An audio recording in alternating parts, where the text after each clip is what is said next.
Hi everyone! Welcome to Vijju's premiere. 'War 2' trailer చూసాను. చాలా బాగుంది. ఈ ట్రైలర్ మూవీపై ఎక్స్‌పెక్టేషన్స్ పెంచేసింది. ఎవరైనా చూడకపోతే ఈ ట్రైలర్ చూడండి. యాక్షన్ సీక్వెన్స్ సూపర్‌గా ఉన్నాయి.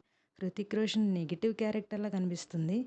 Hrithik character lot of mixed ఎమోషన్‌తో కూడిన క్యారెక్టర్‌లా కనిపిస్తుంది. హృతిక్‌ని ఎన్టీఆర్ చేజ్ చేసే క్యారెక్టర్‌లా అనిపిస్తుంది ట్రైలర్ చూస్తుంటే నాకైతే.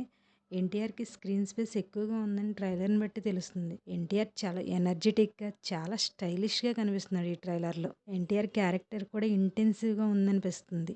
చాలా బాగున్నాడు ఎన్టీఆర్ అయితే. కీరా అద్వానీ కూడా ఇంపార్టెంట్ క్యారెక్టర్‌లా అనిపిస్తుంది. ఎందుకంటే హృతిక్‌తో లవ్, ఫైట్ కూడా ఉంది తనకి. డైరెక్టర్ ఎమోషన్స్ బాగా హ్యాండిల్ చేసినట్లు ట్రైలర్ చూస్తుంటే అర్థమవుతుంది. ప్రత్యేకంగా హృతిక్ ఎమోషన్స్ చాలా లాట్ ఆఫ్ ఎమోషన్స్ కనిపిస్తున్నాయి. చూద్దాం ఎన్టీఆర్‌కి వేరే ఎమోషన్స్ ఏమన్నా ఉంటాయేమో మూవీలో చూడాలి. పాజిటివ్ క్యారెక్టర్ అవుతదా? నెగెటివ్ క్యారెక్టర్ అవుతదా? అనేది మూవీ చూస్తే గానీ మనకి అర్థం కాదు. చూద్దాం వెయిట్ అండ్ సీ. ఇంతకీ మూవీ రిలీజ్ అయ్యాక ఏం ట్విస్టులు ఉంటాయో కూడా మనం చూడాలి. Thank you. ఈ వీడియో నచ్చితే లైక్ చేయండి, షేర్ చేయండి, సబ్స్క్రైబ్ చేయండి.